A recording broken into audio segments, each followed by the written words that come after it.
Hello everyone and welcome back to another video. Today we're going to be doing some watercoloring on some Suzy Plantamura pre-printed watercolor images. These watercolor images are a line and Simon Says stamp, and they are printed on the smooth side of Ranger watercolor paper. So as you can see, these are Mother's Day images, and I have had this footage obviously done for a while because these were my Mother's Day cards I did this year, and I just couldn't seem to find the time to do the voiceover and finish the editing and everything. So we're just going to call these are Suzy's watercolor cards, and these are a couple of ways that you can color them. So what I have here is Daniel Smith dot cards. This is a great way to experiment with watercolor. The Daniel Smith colors are really pretty, very vibrant. They're a good quality watercolor. I am getting more and more comfortable with watercoloring, so I think I'm ready to kind of go ahead and dive into the deep end and invest in some watercolors, and so I think I'm going to get some Daniel Smith. And then the other card we're going to be doing some zigs on. So just a couple of different ways. You can also Copic color these. You can use your colored pencils or watercolor pencils. You can use any medium on these, and like I said, it's on the smooth side of the watercolor paper, so it works really, really well. I really love all of Suzy's illustrations that she does, and these two I had left over from a Mother's Day kit that I bought last year, and I've just been hanging on to them because I just thought they were really pretty, so I've just been hanging on to them to do those this year.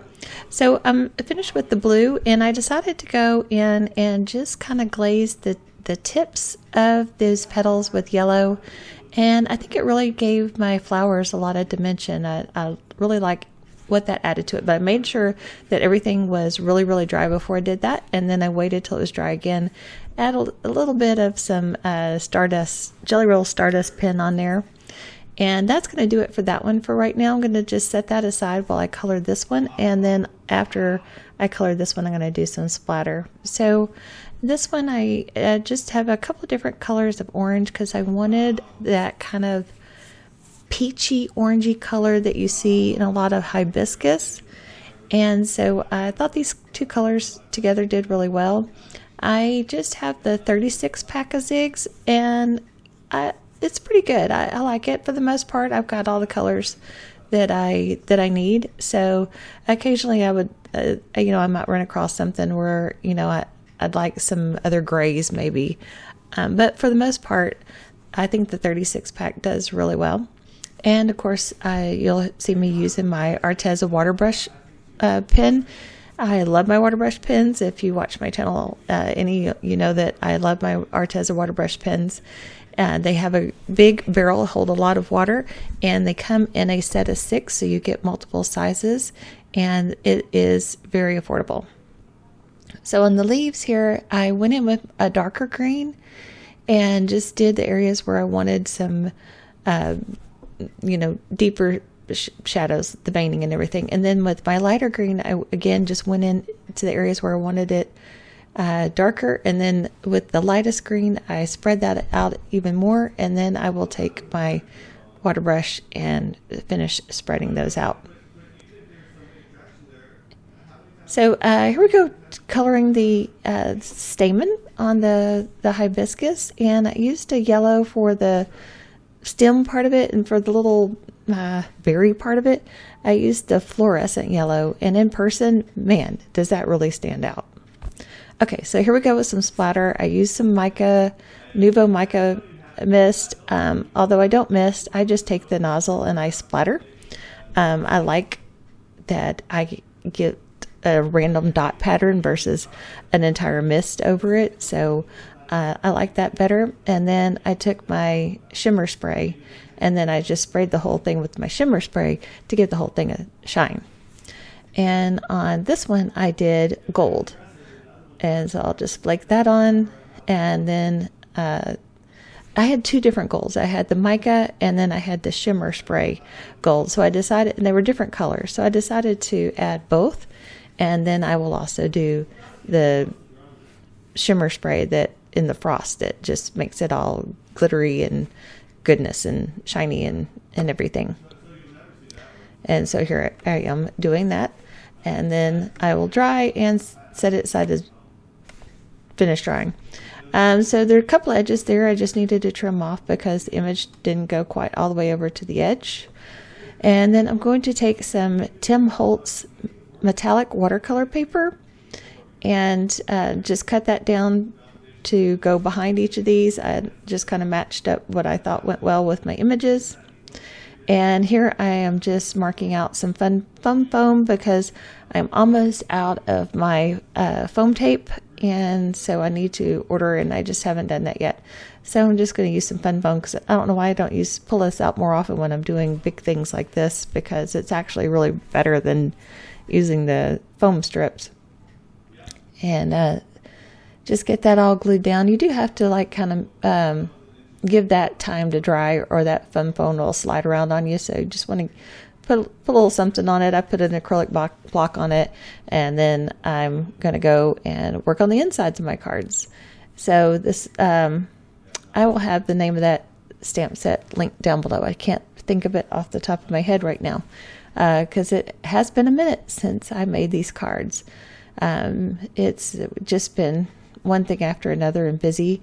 And like I said, wanted to do this voiceover a week ago. Just could not get around to getting it done. But we did get the cards done and out on time, and that was the most important thing. So back to Suzy's watercolor illustrations. She has them for all occasions. She does winter, she does Christmas, she does fall, she does summer, she does spring, she does birthday, you name it, she does it. She'll do just because, thinking of you, miss you, all those kind of things on there. And just they're all just beautiful illustrations. I really enjoy using those as card fronts, and I enjoy coloring them. They're usually always large, images, so they're easy to color and fun to color. So really like that. I will just link down below if you're interested in looking at these, just to the page at Simon where you can find these. So here I'm trying to color coordinate the insides of the cards with the outside of the cards. Now the worded sentiments, I'm just stamping those in Simon's Intense Black, but the mom and the flowers I am stamping in coordinated colors for the fronts of the cards. So I did the moms first, and now I'm going to go back and and doing the other little sentiments, stamping both cards, and then I will do the flowers. And I really like this Mother's Day Clematis. I don't know. There's some really pretty flowers in this stamp set, and I just thought they were really pretty to add to the inside of the card. And there I put it down backwards. So glad I didn't ink it up backwards. That would have been awful. Anyway, so once I get these stamped down, that'll do it for the insides of the cards. And I stamped that off once. I didn't want that as vibrant as what that color was for the flowers. But anyway, so I'll stamp the flowers off. That'll do it for the inside of the cards. And then I will glue the card fronts onto the card bases. And my final embellishment will be some sequins that I'll place around. And so then that will do it for these cards. So as always, I appreciate you stopping by and watching my videos, liking, thumbs upping, sharing, subscribing, commenting. It really means a lot to me. It helps my channel to grow. And if you are interested in these products, any of these products, I appreciate you shopping through my links. It gives me a little bit of a commission so I can buy more crafty products to bring you more crafty videos. So that, I guess, is all I got for today, and I will just leave you with some music to watch the rest of the video. There will be still pictures at the end of the video, and I will see you soon in the next one. Bye.